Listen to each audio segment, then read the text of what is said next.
Hello, this is Hamid J. Fard from Fard Solutions. I am Microsoft Certified Master and CIW Database Design Specialist. In this video, I would like to talk about SQL Server Enterprise internal features and why do we need to go for SQL Server Enterprise Edition instead of standard or BI or web editions. What matters to us or what matters to you? Do you believe in high-end hardware? And after that we will talk about SQL Server Enterprise Edition internal features and conclusion. What matters to you? For sure, as a DBA, manageability matters. How we can easily manage SQL Server farms or few hundred SQL Server instances, or not even few SQL Server instances properly and without using any third-party softwares. And the second thing is matters to management and also DBAs and IT departments, the performance of the SQL Server. So how we can achieve the highest performance as much as possible. And the other one, which is IT managers' concern, is the storage space. How is possible that they use less storage to keep more data? Okay. And the other matters is disaster recovery for business users. They don't want any system down. They don't want any corruption or disaster happens to their system. And at the end, for management, is the cost matters. So the cost for sure for Enterprise Edition is high, but we will discuss about internal features. Then at the end you will realize that Enterprise Edition, compared to the features and internal features and abilities that providing you, is still cheap compared to other editions. Do you believe in high-end hardware? Most of IT managers, DBAs, they say yes, we believe in high-end hardware. SAN systems, SSD hard disk, huge amount of memory, the strong processor, everything is high-end, but they are not sure whether their software can utilize all these hardwares. So if you go any edition of SQL Server except Enterprise Edition, your high-end hardware is worthless, because SQL Server Standard or other editions cannot utilize 100% of your hardware. Sorry. As you see in this table, we will talk about the internal features and some of the features Microsoft mentioned in the website, like partitioning, like data compression, like resource governor. But the other features which is internal is inside the storage engine of SQL Server is not announced by Microsoft. Okay, so I personally found it. I personally read the MSDN and the internal documents and the development team document. So I found out that these features are available only in Enterprise Edition. Like advanced scan, fast recovery, prefetching, single scatter scan, automation matching, role reversal, partitioning, data compression, deferred transaction, resource governor, Vardecimal storage formatting. All these features are only available in Enterprise Edition, and we will discuss about each feature in detail. Advanced scan or merry-go-round algorithm. In Standard Edition, if let's say we have two users, user A and user B, and they are running at the same time query A, which is same query. Let's say finance department, two executives, they are generating same report. So when it goes to the SQL Server Optimizer engine in Standard Edition or any other editions except Enterprise Edition, SQL Server will read the table, let's say the finance table, for each of the users, for each of the queries. So it costs more I/O operations. Okay, but in Enterprise Edition, it will realize that these two queries, it belongs to one table, so it needs to read one table. What it does, it will read it one time, then it will distribute it to the queries, the users. Okay, so instead of reading two times, it will read the table one time. So less I/O, less memory consumption. So that's another internal features in Enterprise Edition. The second one is fast recovery. After we restart our SQL server, or let's say our SQL server corrupted or anything happened, our server shut down, power cut off, after we restarted, it might take sometimes in standard edition, maybe it takes few hours or few minutes. Then sometimes DBAs, they say, hey, I think SQL server hang, or our operation is down because SQL server doesn't work, doesn't respond. But it's not actually SQL server doesn't respond. SQL server standard edition or any other edition except Enterprise edition needs to finish the undo phase as well. The most time consuming database recovery, the phase is undo phase. Okay, first it will analyze the database, then after that it will redo the transactions. Okay, in standard edition or other editions except Enterprise edition, database still unavailable after redo phase, then it needs to go and finish the undo phase as well to uncommit and roll back the transactions. Okay, but in Enterprise edition, as soon as redo phase is finished, the database will be available for users to use it, and this feature is available by lock logging, which is lock logging is another internal features which it will log and it will save the log, the database log inside the transaction log. Okay, so when it tries to restore and recover the database, it will read the log information from transaction log, it will acquire the logs, then after that it will start the undo phase asynchronously, not synchronously. Asynchronously means another thread will go and do the undo phase, and while other users connecting to the database. Prefetching, just imagine we have this select query, select ID, FN, LN and designation from employee, inner join to designation D. As you see, the employee table is on the memory, designation table is not in the memory, so needs to be read from disk.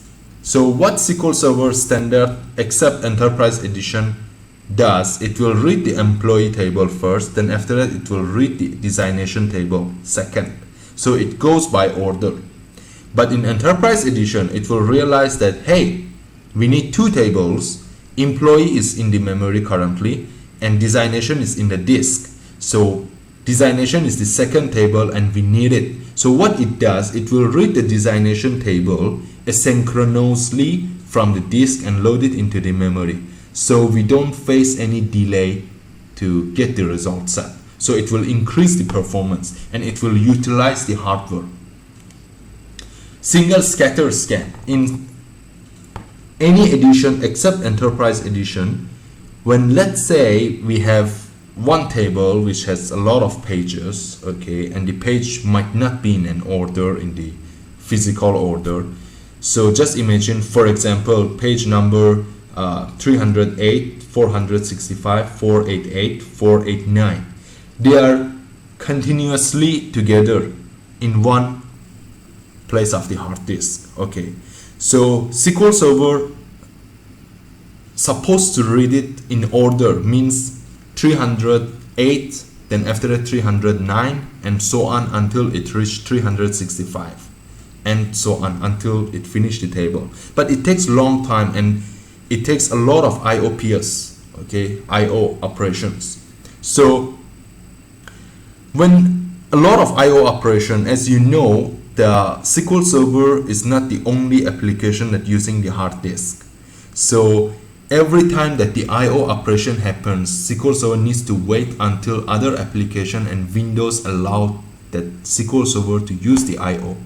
So what it happens, it takes longer time to read or write the data into the disk. But in Enterprise Edition, it will come out with the list of leaf pages. It will say, hey, page 308, 465, 488, and 489, they are together. They are continuously. We can read it in one shot.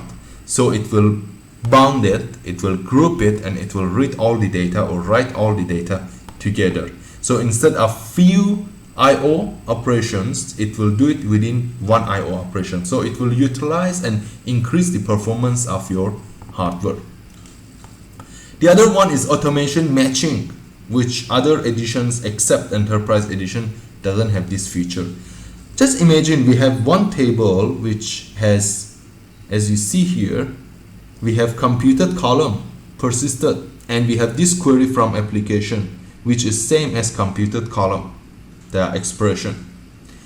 Then SQL Server Enterprise Edition, it will convert it to batch ID. It will find out that this expression is actually inside the table. So why not we use the column instead of expression? Because this expression is more costly than this query using the column. So it will use the statistics and so on. Then it will generate the proper and good enough and better execution plan. Role reversal. In hash match operation, we have build input and probe input, and SQL Server Optimizer needs to evaluate each table, which one is bigger, which one has more rows. Okay, so in SQL Server as standard or other editions except Enterprise, it will get the build input, it will hash it, and it will hash the probe input, and it will do the comparison. If let's say build input is smaller than probe input, it doesn't change the role. Okay, so it will reduce the performance. But in Enterprise Edition, if let's say optimizer cannot decide which table is bigger and it has more rows, it will change the role. So the probe input will be build input, then build input will be probe input, but this one will never show in execution plan. It only happens during query execution. Partitioning. Partitioning, most of DBAs, they know about partitioning. It's very good feature for archiving and grouping our data. So what happens? Query comes, it's totally transparent to our application, our users. It queries the DBO, let's say sales table, but sales tables, we already partition it into 3 file groups from 2014 to 2015, 15 to 2016, 2016 to 2017 in different file groups and files. So it will increase the performance, and beside that, it will it is a kind of feature that DBAs can easily manage the data and rows inside the different file groups and taking the backups properly. Data compression. Let's say we have sales table with 1 billion rows, which let's say each row has 200 bytes. So it will be equivalent to around 186 gigabyte, one table.